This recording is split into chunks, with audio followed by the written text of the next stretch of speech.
بسم الله الرحمن الرحیم. فریده راسخ هستم، دارای تحصیلات عالی رشته ساینس از پانتون تعلیم تربیت کابل در سال 2013 دوره ماستری در علوم اجتماعی پانتون پنجاب یونیورسیتی کشور هندوستان و اکمال تحصیلات خیش را در رشته تخصصی اکادمی کمپانی هربلایف.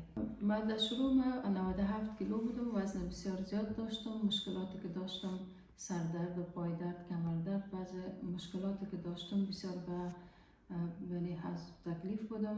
همیشه با دکتر صاحبا شفاخانه مراجعه میکردم، بر من توصیه وزن کم کردن میدادن و من نمیتونستم تصمیم بگیرم. بالاخره با سرچ نوتریشن و بخش تغذیه هر طرف ما ریسرچ میکردم و از هر گلوگیا و مثل دارچین و زنجفیل و مثلا لیمو و بعض گلوگیاهای دیگه و چای لاغری استفاده میکردم که برعکس من تکلیف های زیاد کرد و تکلیف معده هم اضافه شد و تکالیف دیگر. بالاخره من تصمیم گرفتم که جدی وزن کم بکنم. باید حتما راه پیدا بکنم که وزن ما کم شود و با تکلیف ما کم شود و راحت شوم. زیادتر من دوش ورزشی یا میکردم و خود زیاد مانده می ساختم، غذای غیر سالم می گرفتم و فشار بالای خود زیاد می آوردم. یکی از دوستای ما بود که از این حکایه ما در جریان بودن. باز یک روز مرا به یکی از کلوب‌های بخش تغذیه معرفی کردن. بعد از اینکه مرا اونجا بردن معرفی کردن، البته بسیار ناباور بودم. با 2-3 هفته حتی تا 1 ماه را من تصمیم گرفتن نمیتونستم که در بخش نوتریشن یعنی در کلوب که برم از طریق یک مسئول ما تغذیه شوم و لاغر شوم، در باور نداشتم. بسیار با مشکل این ما قبول کردم و تصمیم گرفتم که برم شامل از این برنامه شوم. از اینکه ما در کلوب رژیم غذایی رفتم و داخل شدم، برنامه بسیار خوب داشت. نقطه به نقطه برنامه غذایی از این تعقیب میکردم. مسئولاتی که ضرورت بود توصیه میکردن و بسیار منظم استفاده میکردم.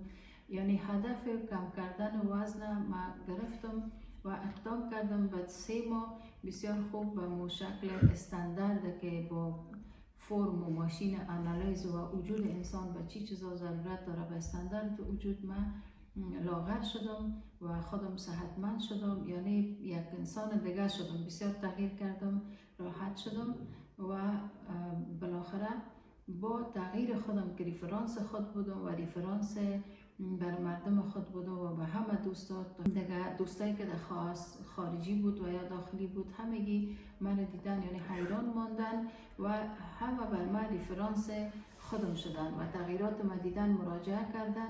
بسیار با وقت کم ما در 3 ماه وزن کم کردم و به 1.5 ماهی که اقدام شروع به کار کردم بسیار مراجعین زیاد داشتم. البته شروع کردم در سال 2019 تا 2020 ما به اکتیو ورد رسیدم. مراجعین بسیار زیاده با تشویق، با روحیه، با انرژی همیشه همراه می بودن و کلوب تغذیه سلامتی را ما افتتاح کردم.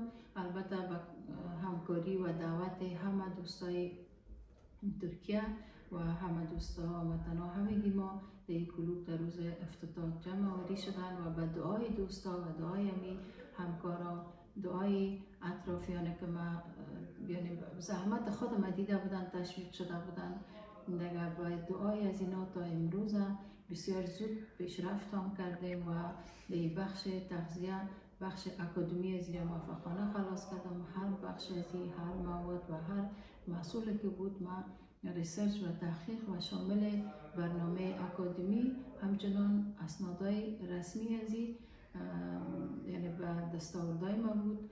با این صورت ما شروع کردم و در خدمت هموطنان تا امروز که هستم. سال 5 است بخیر.